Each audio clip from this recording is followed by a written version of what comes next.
Welcome, College Basketball Happy Hour Tip-Off Show for Thursday here on WagerTalk TV. I'm Steve Merrill, part of WagerTalk.com, and this is the final day of November. We have some big games to talk about tonight on Thursday. A couple primetime matchups at 9 Eastern, and also some best bets from two of the best at WagerTalk.com, and that's Bryan Power and Adam Trigger.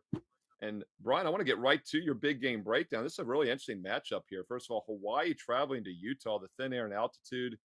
This game going to be taking place in the Delta Center in Salt Lake City. And Hawaii, a really good team this season. Perfect 5-0 straight up. Good at both ends of the court. Yet we've seen the money come in on Utah. They opened as a 10-point favorite, now up to 11.5. We've also seen some money come in on the under here, as high as 148 down to 144.5 now. Your thoughts on this matchup at 9 Eastern tonight on Thursday between Hawaii and Utah? Yeah, Steve, my thoughts are I know it's a potential letdown spot for Utah off the win over St. Mary's on Monday. And that, as you said, this game not being played on campus, it's being played at the Delta Center, home of the NBA's Jazz, and Hawaii's undefeated. But like the market, I thought this number opened way too short. You look at the wagertalk.com live odds screen, it's gone from 10 to 11.5.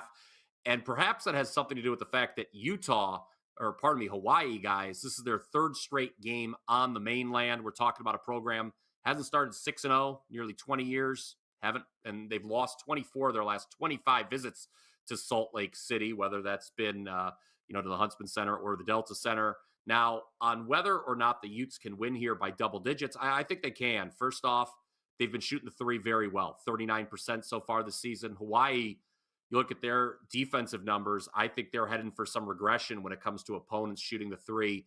Get this, through the first 5 games, Hawaii opponents have averaged just 4 made threes per game on 27.6% shooting. That at least partially explains why the Warriors are undefeated coming into tonight. I think Utah should easily best those numbers, what we've seen from Hawaii opponents so far behind the arc.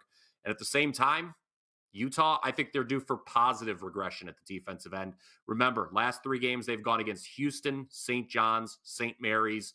I understand last 2 games Hawaii's hit 43% from 3, but that's not going to continue. I just don't think it will. All sorts of negative regression signs here for the Warriors, Steve. I would lay the current number with Utah. Yeah, 10 to 11.5. And Brian Powers says it's still not high enough. Lay the number late if you're going to play with the Utah Utes tonight for a double-digit win at 9 Eastern on Thursday. All right, another game at 9 o'clock Eastern. This one on national TV. I believe ESPN2, Adam Trigger, is number 15 ranked Creighton at Oklahoma State. Joe Ranieri not here today, on his way to watch his Cowboys play, perhaps. Probably not. A little too cold in the Midwest for Joe. He doesn't leave Florida this time of year. But we do have a nice matchup here in Creighton. Laying a substantial amount on the road here. Does Oklahoma State have a chance? It's about an 8-point dog. This line opened 6 up to 8 now, so we've seen some money coming on this favorite also. However, we've also seen money coming on the over, 138 up to 142.5. Creighton at Oklahoma State, Adam. What are you doing with this one? So I agree with both money moves. And I think, reason I use this for a big game breakdown, I have a pretty strong opinion here, and you'll have to figure out the best way to play it because, yeah, some lines are moving and stuff. And there's also multiple ways to attack it here. So the general, where I'll start my handicap and my general thought here is Oklahoma State is a bad basketball team. I think they're the worst team in the Big 12. I think sorry, Joe Ranieri. I really truly believe. I did tell him that like to his face, so he won't get too mad about that. But they're right down there at the bottom. I wrote about this a couple weeks ago. Cashed a 4% play against them with St. Bonaventure, and since that game, Bryce Thompson has been out. So with no Bryce Thompson, they really are probably the worst team in this conference. And also more importantly, Steve, they're worse than people expected them to be coming into this season, which was lumped in with like the middle of the pack in the Big 12. And I really don't think that's the case. Now, Bryce Thompson could play here, but the money move is telling me that he might be out again. I truly don't think it matters. Like, even if he's there to help with the offensive side of the ball for Oklahoma State, I don't think it's going to make a huge difference defensively. And that's where, the potential play on angles here for Creighton come into play because this is an elite offensive team. I think Creighton is arguably the best shot making team in the country, if not the best. They're certainly one of the best, one of the top couple. And they played a bad game last time out, with bad being an understatement. 6 for 19 from 3-point range against Colorado State. 27.9% from the field. You almost have to ask yourself how it's even possible with Creighton being as good as they are to play as poorly as they did. I would cite two things there that I think, maybe I'm not going to make an excuse for Creighton, but I'll cite two reasons why I think they played so poorly. One, Colorado State's really good. Colorado State's an elite team. They're a top 20 team, and they could very well hang out in the top 15 to top 20 all season. And two, it was on the back end of one of these neutral court multi-team events. Weird results in the MTEs, especially when you start getting to day 2 and day 3, teams playing consecutive games. I'm willing in a lot of cases to forgive things that happen in game number 3 of 3, game number 2 of 2. And that's the spot where they played Colorado State a day after they played Loyola and beat Loyola Chicago and beat them easily. So in this game, I mean, listen, if Thompson's not in, you're going to have Oklahoma State's going to need to make a lot of tough shots here to hang around. Ryan Kalkbrenner, 7-footer. He's a great rim protector, and he's going to force Oklahoma State out of the paint. So I think the way I like this one the most is either just laying the points with Creighton or maybe a Creighton team total over, because I think we're going to get a nice offensive bounce back here from Creighton. It could very well make this game go over as well, but I think I'd rather trust Creighton here than trust Oklahoma to also contribute, Oklahoma State to also contribute to the scoring. I actually think even at 7.5, which is what I'm seeing here on the WagerTalk odds screen right now, I think 7.5 still playable. I would not be surprised if Creighton came out and just sort of went off, bounced back. Like I said, offensively, they're so much better than they showed last game. And if you look at their other results, granted, against some lesser competition, but a 51-point win against Florida A&M, 39-point win against North Dakota State. They beat Iowa by 8. I think Iowa's probably a better team than Oklahoma State. 32-point win against Texas Southern, 23-point win against Loyola Chicago. I'm willing to approach this as if Creighton just had a bad game in a weird spot, and I think the Jays probably bounce back. So I'll give you two plays here. I like Creighton to cover the number, and I like Creighton to go over their team total, whatever it may be. I think you're going to get a nice bounce back from the Blue Jays in this spot. Adam Trigger saying fade Joe Lanieri's Oklahoma State Cowboys. Different ways to fade them, but whatever you do, fade them hard, he said. He likes Creighton as the road favorite and for them to get some points tonight as well. Both those games go at 9 o'clock Eastern tonight on Thursday. Tons of other college basketball games on the board as well. So let's circle back around here and get some best bets on the way out. Bryan Power, what are you looking at tonight? Give us a best bet for the show. Yeah, we're going to take a look at South Florida and Hofstra. And my initial reaction here, Steve, was the line was too low. But South Florida, the more I dug into it, I found them to be a tough handicap in the sense that they've played 4 absolute nobodies and they've been off for over a week. So I'll tell you this. South Florida, they lost 2 of those first 4 games. One is a 17-point home favorite to Central Michigan, and then their last one as an 8.5-point home favorite to Maine. So what I was thinking here is let's take the Bulls out of the equation somewhat and just focus on Hofstra, who is averaging 85.3 points per game. And they're top 82 in efficiency over at Ken Palm. It's pretty good for a CAA team. And I know there have been some cupcake opponents for Hofstra in the last game. A 97-92 win over High Point went to overtime. But even if you take out OT, guys, Hofstra still scored 88 in that game. And if you take out the non-D1 team that they face, they're still averaging over 80. They put up 102 against Buffalo, 85 against Wright State. Now, I know USF does play very slow, which is a concern when you need the opponent to score. But the Bulls just gave up 70 to Maine, a team that is 270th in offensive efficiency and 300th in adjusted tempo. If Maine can put up 70, I think Hofstra can go over its team total. And this is a number on the move, oh, by the way, currently up to 77.5 at DraftKings. So shop around. If team totals not an option for you, I would say go ahead and lay the points. But the best bet for the show today, guys, Hofstra, the Pride, over its team total of 77.5. Bryan Power, like you said, that total is rising. 77.5 is out there, and Bryan Power likes Hofstra's team total over tonight at 7 Eastern on Thursday.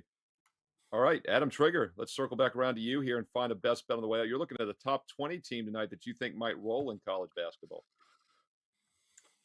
Yeah, so this is a client play. This is a 4% play for me. It's not often that I come out and lay a boatload of points like this, but I think it is warranted here. So just to start, this really is a fate of Texas State. It's a team I previewed before the season. I had a chance to go down to San Marcos, see them in person last year. Ended up sort of riding them through their great Sun Belt run in the conference tournament, and so they were a team I took interest in coming into this year. And coming into this year, the big question mark was, what is this team going to be like, without Mason Harrell? Harrell, 15.9 points per game, but the big thing that doesn't really get that is lost in translation a little bit with his numbers is what a high usage player he was, and specifically he was the late clock situation player for Texas State. Now, the reason that's so important is Texas State, in the last 4 seasons under Johnson, has been one of the slowest paced teams in the country. So getting a shot up in the late in the clock is imperative for this team. Getting a good shot because they play very slow, and oftentimes they're late in the shot clock. And Harrell was the guy that did that. When all else failed, he could create, he could get off a shot, and oftentimes he was able to score or create a scoring chance for someone else. And they don't have that this year. And anyone that I thought might be that guy is either not playing or isn't that guy, right? Like you look at Drew Drinnen, who is the other guard. I thought Harrell being out of the backcourt would open things up. He's an upperclassman. He is a really good player, and hits a high percentage of his shots. And I thought, okay, this year he's going to be tasked with taking more shots. Hasn't stepped on the court yet. Hasn't played yet this season.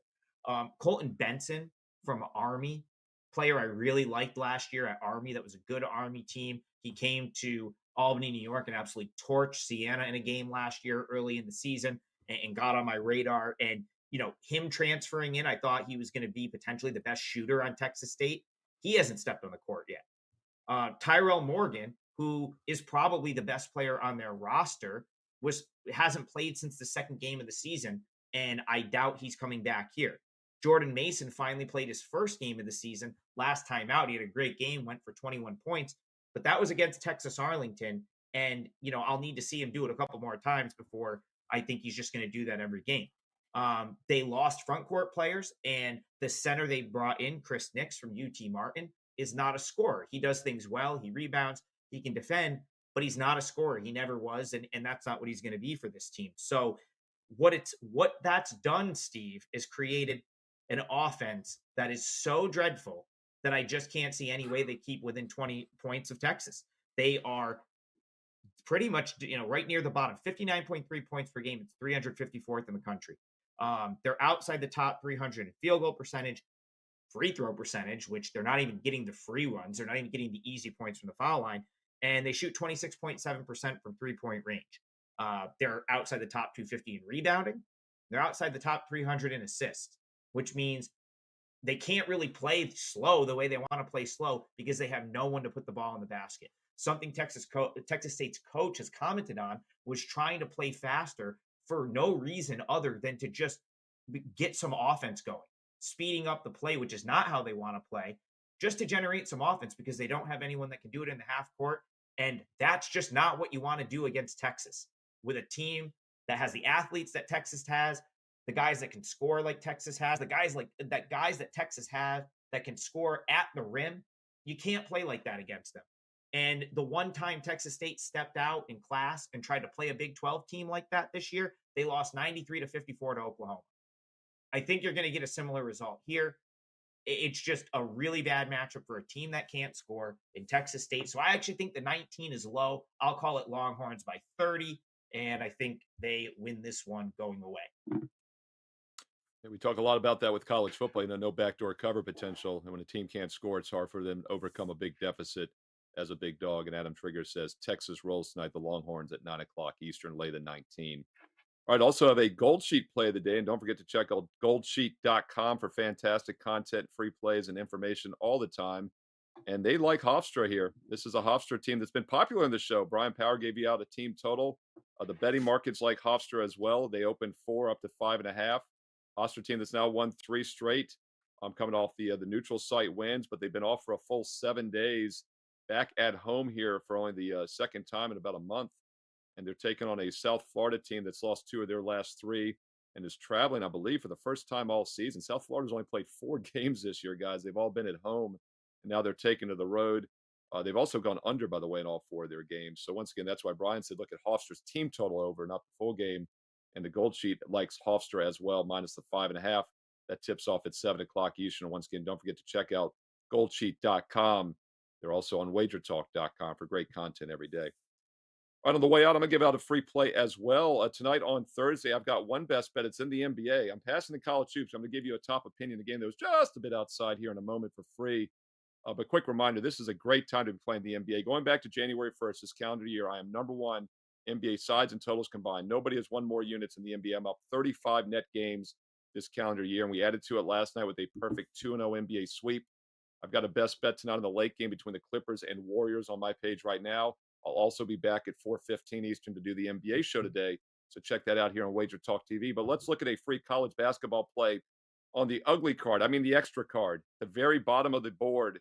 We're going to look at UTSA, Texas San Antonio minus 3.5 in a rematch against Lamar, our good friend Lamar.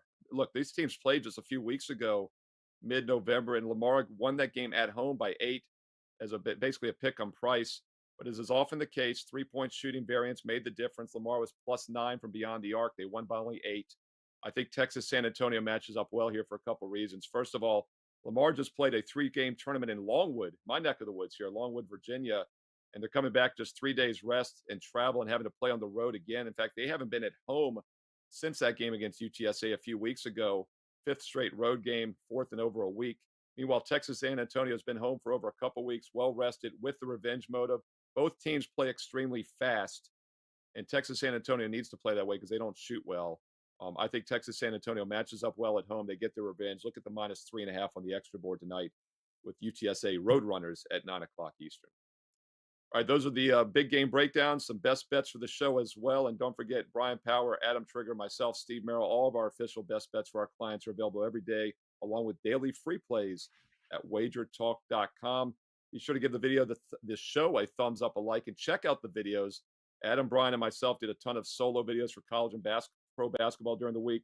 We also do college and NFL breakdowns for football. Those are all here on the channel right now. And don't forget, hit subscribe and hit the bell for instant alerts so you know when these shows go live. NBA Tip-Off back in about 90 minutes. In the meantime, have a great day. Enjoy the games tonight, and we'll talk to you again soon right here on Wager Talk TV.